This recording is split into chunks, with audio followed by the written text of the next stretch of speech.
ഈ വർക്ക് നടക്കുന്നേ ചാമക്കാട് ഭാഗത്താണ് കേട്ടോ. ഒരു 5 വർഷം മുമ്പ് വെച്ച ഫിൽറ്ററാണ്. അതിൻ്റെ വരുന്ന ബാക്ക് വാഷുകളാണ് ഈ കാണുന്നത്. ആകെ ചെളി നിറങ്ങി ഫിൽറ്റർ ആകെ ബ്ലോക്ക് ആയിക്കാണ്.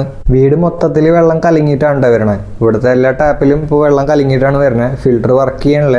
ഈ കാണുന്നത് ഇപ്പോൾ ഇവിടുത്തെ ടാപ്പിലത്തെ വെള്ളം വരുന്നതാണ്. ഇവിടുത്തെ കിണറ്റിലെ വെള്ളവും നല്ല മോശമാണ്. 5 വർഷം ഈ ഫിൽറ്ററിന് ലൈഫ് കിട്ടിയത് തന്നെ ഭാഗ്യം. പിന്നെ പലപ്പോഴും ബാക്ക് വാഷൊക്കെ സ്കിപ്പായി പോയിട്ടുണ്ട്. ലാസ്റ്റ് ഇപ്പോൾ 1 മാസത്തോളമായി ബാക്ക് വാഷ് ചെയ്തിട്ടെന്നാണ് കസ്റ്റമർ പറഞ്ഞത്. ഇപ്പം നമ്മൾ അതിലത്തെ മീഡിയൊക്കെ പുറത്തേക്ക് എടുത്ത് കളയാണ് സൈഫൺ ചെയ്തിട്ട്. മീഡിയയുടെ അവസ്ഥ കണ്ടോ, ഫുള്ള് ചെളിയാണ്, കട്ട ചെളിയാണ്. ഇതിന് റീയൂസ് ചെയ്യാനൊന്നും പറ്റില്ല. ഈ ഒരു കണ്ടീഷനിൽ നമ്മൾ പുതിയതായിട്ട് മീഡിയ റീഫില്ലിങ് ചെയ്യും. മീഡിയ റീഫില്ല് എടുത്തപ്പോൾ ഫിൽറ്റർ സെറ്റായി. നല്ല ക്രിസ്റ്റൽ ക്ലിയർ വെള്ളമാണ് ഫിൽറ്ററിൽ നിന്ന് വരണത്. ഫിൽറ്റർ ബ്ലോക്ക് ആയിരുന്നപ്പോൾ മോളിത്തെ ബാത്റൂമിലേക്ക് വെള്ളം കയറാൻ ബുദ്ധിമുട്ടുണ്ടായിരുന്നു. ഇപ്പോൾ അതൊക്കെ ക്ലിയർ ആയി. മോളിത്തെ ബാത്റൂമിലേക്ക് നല്ല പ്രഷറിൽ വെള്ളം കിട്ടുന്നുണ്ട്. ഇനി ഇതിൽ കസ്റ്റമർ ശ്രദ്ധിക്കേണ്ടത് കറക്റ്റായി ബാക്ക് വാഷ് ചെയ്യുക എന്നുള്ളതാണ്. ബാക്ക് വാഷ് ചെയ്തില്ലെങ്കിൽ നിങ്ങൾ എത്ര വിലയുടെ ഫിൽറ്ററും വെച്ചിട്ട് കാര്യമില്ല കേട്ടോ. ഇനി നിങ്ങൾക്ക് ബാക്ക് വാഷ് ചെയ്യാൻ സമയമില്ലാത്ത ഒരാളാണെങ്കിൽ നമുക്ക് ഓട്ടോമാറ്റിക് സിസ്റ്റംസ് ഉണ്ട്. ഓട്ടോമാറ്റിക് നമുക്ക് നോക്കാമല്ലോ.